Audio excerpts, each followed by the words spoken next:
Hello, ladies and gentlemen, soyez bienvenus à la matinale du investisseur, à la Crypto Day, 6h30, 9 mai 2022. Soyez bienvenus, la crypto, que pour vous, rien que pour vous. Partage de position, suivi de position, analyse trading, crypto, tout ce que vous voulez. N'hésitez pas juste à mettre en commentaire. Je suis désolé, ce matin, du coup, on n'a pas eu de live à 8h30 comme d'habitude, car j'ai eu un petit souci de câble. Voilà, faire ce point-là. Et en plus, suite à certains bugs de micro, etc., etc. Donc, on va faire un suivi de nos cryptos qui sont engagés depuis déjà quelques jours, voire quelques, ouais, je dirais peut-être pas quelques semaines, mais en tout cas quelques jours déjà. Donc là, on va commencer par GLMR, USDT. Donc, on va voir où est-ce qu'il en est. Donc, pour l'instant, bah, on est en gain. Il faudrait qu'on casse ce niveau-là, donc des 1,0739 pour aller atteindre notre TP1. Mais pour l'instant, on est encore en gain et on va surveiller. Donc on vient de faire un double top. Si maintenant on casse ici, je pense que les investisseurs, acheteurs en tout cas, n'auront plus la main. Et puis le marché va dézinguer jusqu'à à 0,6922. Donc on a le Ether. L'Ether qu'on avait aussi fait. Donc l'Ether, bah lui, là on est ici on a cassé ce niveau-là, donc les 1949. Ça fait un peu rappeler une date historique de la guerre, petit aparté. Et du coup, en fait, si on casse maintenant, on a cassé, on est en train de travailler justement ce niveau-là. En fait, si on travaille ce niveau-là, les 1949, si, bah, si on casse ici, bah, on pourra aller complètement aller plus bas à 7000, à 1797. Faut pas qu'on traîne trop là-dessus. Pour le bien de tous, soit il descend, soit s'il traîne ici, ça va être compliqué à gérer derrière cette position. Donc pour l'instant, nous, on la regarde, on est attentif, on est en gain pour l'instant, donc pour l'instant, on laisse courir notre trade. EOS USDT, EOS USDT, bah, eux, on est en gain complètement, hein. Pour l'instant, on est largement en gain. On est justement en train de travailler ce support ici à 1,25 $. Là, pour l'instant, il travaille cette zone-là. Je veux dire, si maintenant, on peut largement encore continuer à évoluer, puisqu'en fait, il y a quand même encore pression vendeuse. Et du coup, pour l'instant, on va tenir cette position. Moi, je pense jusqu'à notre TP1. Pour l'instant, bah, il n'y a pas grand-chose. Donc là, il y a DOT, DOT Ether. Bah, DOT, du coup, DOT, on a fait TP1. On a fait TP1 dans la nuit. On a fait le TP1 dans la nuit. Et quelque part, bah, ça nous arrange bien, puisqu'on vient de prendre 10% sur notre trade. Donc là, en théorie, vous devrez déjà être maintenant à 80% de votre capital, enfin de votre taille de position de départ initiale. Maintenant, il faut laisser courir ABE et on laisse courir jusqu'aux 30% à peu près, 20 à 30% de gains encore supplémentaires dans ce trade. Donc c'est super. On a un petit trade gagnant déjà ce matin. TRX, USDT. Et,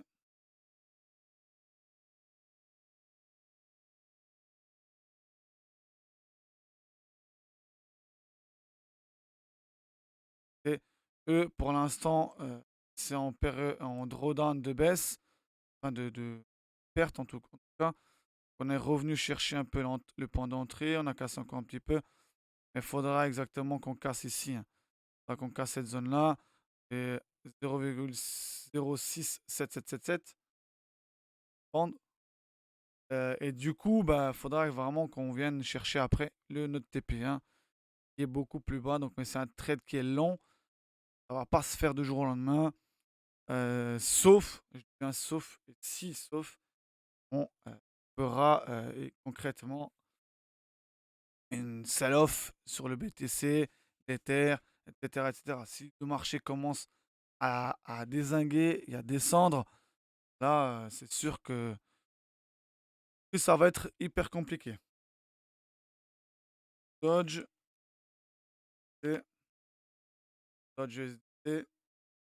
Pour l'instant, Dodge, on est en période de gain, on est dans la zone de gain, trop dans le gain, on peut appeler ça comme ça si on peut.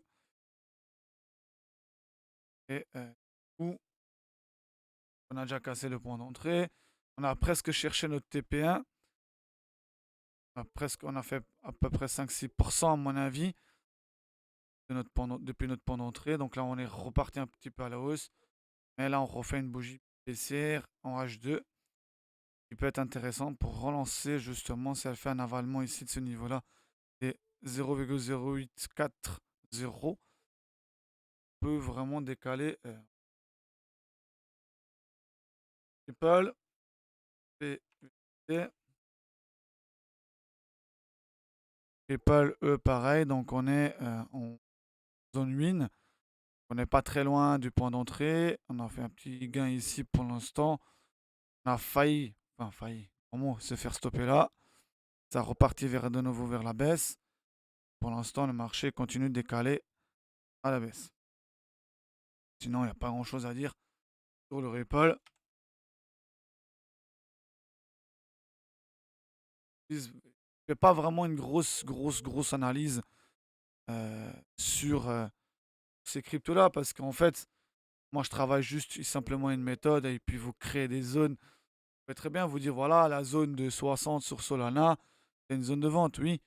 Mais comment est-ce que vous allez trader? Donc, je préfère vous dire, voilà, la veuve noire, elle me permet de faire ça, rentrer à tel niveau, à tel prix, etc. etc.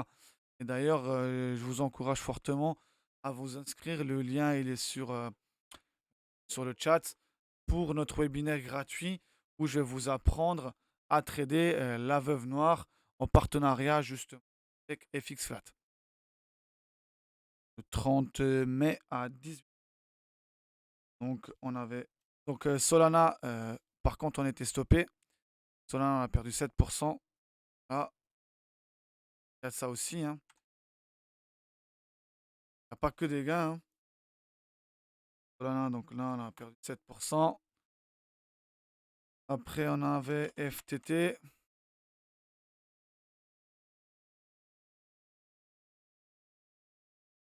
Et, oulala, dommage. On n'est pas loin, on est passé pas loin de notre TP. Passé pas loin, à quelques cents près. Mais ça va y aller. Ça va y aller, j'ai confiance. Laisse attendre. Pareil, donc on a recassé la veuve noire. Avant, on était parti dans un potentiel acheteur. Mais les cryptos ont tous retourné vers le bas.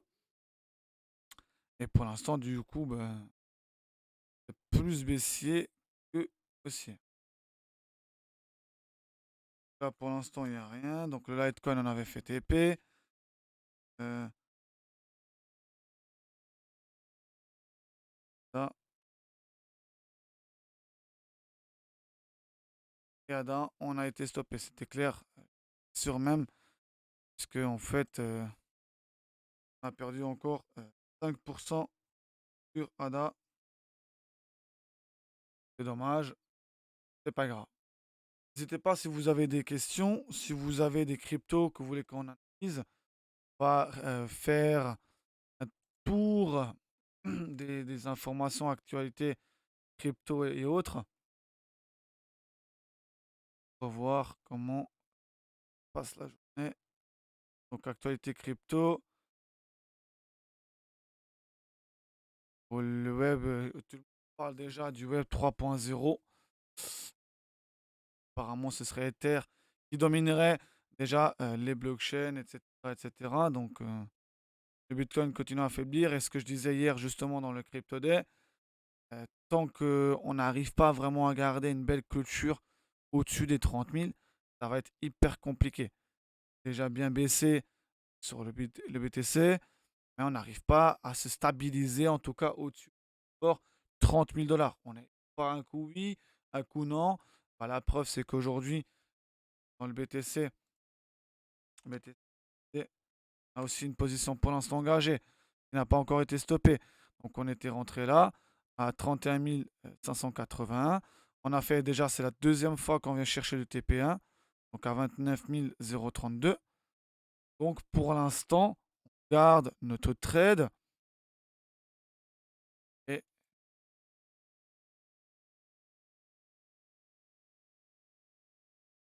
laisse traîner justement notre position. Donc ici, on a failli se faire stopper après d'entrée. Ça n'a pas été le cas. Et comme dit, comme vous regardez par vos yeux même, les supports des 30 000, on a les a là, pas vraiment stabilisés.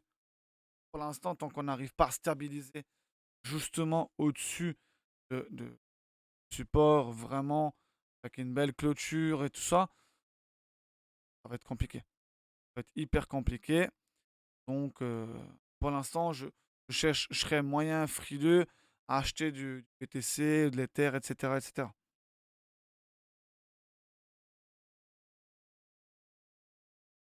La banque centrale norvégienne utilise l'Ether pour développer un CBDC.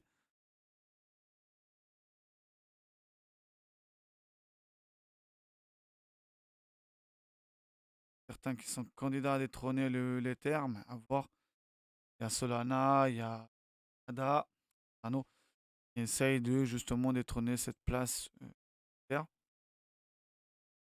Et donc pour les cryptos, ben, on voit par exemple ce matin, ben, voilà, hein, on est à moins de 59 pour BTC, le double pratiquement pour l'Ether, à moins 4,34.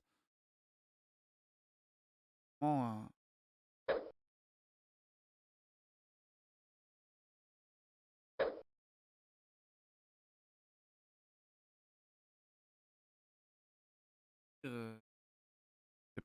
c'est pas foufou. On a un moins 0,60 pour BNB, ça va, je trouve que ça va encore. Attendez, je vais encore aller voir BNB, peut-être que ça peut être intéressant. Donc Cardano, donc il y a très peu de repli, hein, dans la partie RX, il y a Mati, non pas Mati, Léo. Je vais aller regarder Léo et BNB. Une paire que je...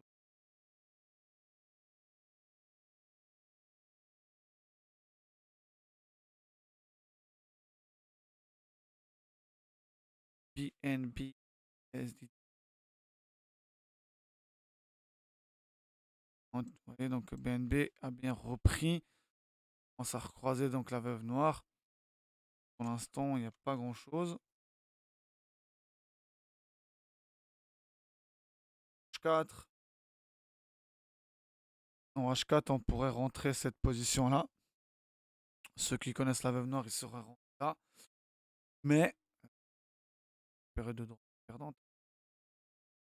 Mais peut-être, vu que maintenant je ne suis pas rentré, je vais surveiller de près en H4 et BNB. Et si on refait une clôture maintenant de nouveau sous la veuve noire, on pourrait éventuellement prétendre à faire une vente justement dans ces niveaux-là. Tac, ça c'est bon. Quel est le Matic. Parti. Matic aussi.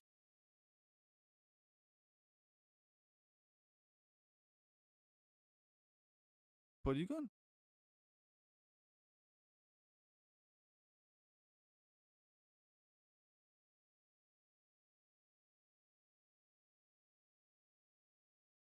Polygon. Polygon. Polygon.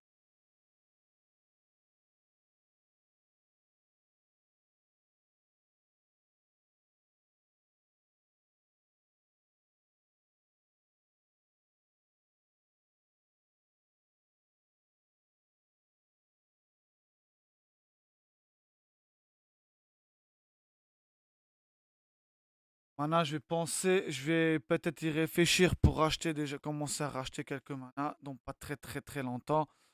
Je pense que, ouais, je vais commencer à empiler en tout cas.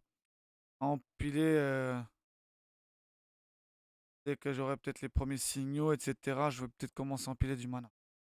Pas, j'ai J'ai un truc avec cette paire et du coup, je vais probablement empiler des petits manas.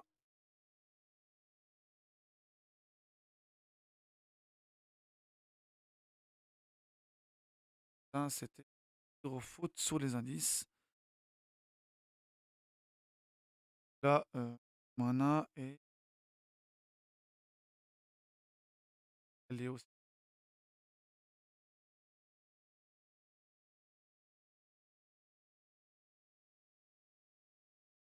sur pas sur donc je vais pas faire attention. Moi, je regarde parce que c'est Kench, même si je pense que FTT devient en force détrôner justement Binance. Avax, pas entrer dessus Avax, hein. Ouais, même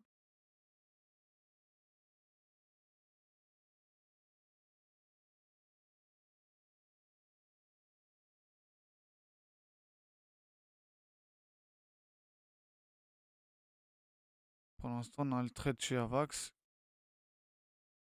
Et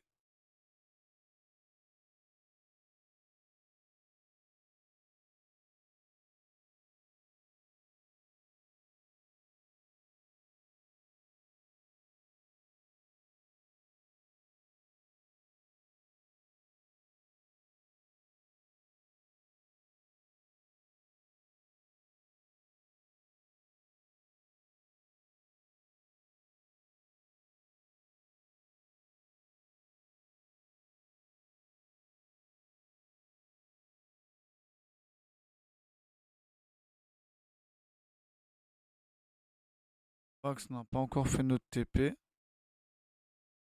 On a déjà bien pareil, il faut qu'on casse là. Voilà, on est en train de travailler justement les 29 dollars. Donc pour l'instant, laisse traîner. Je sais pas si vous avez des questions. 2 minutes encore.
Donc si vous avez plus de questions, on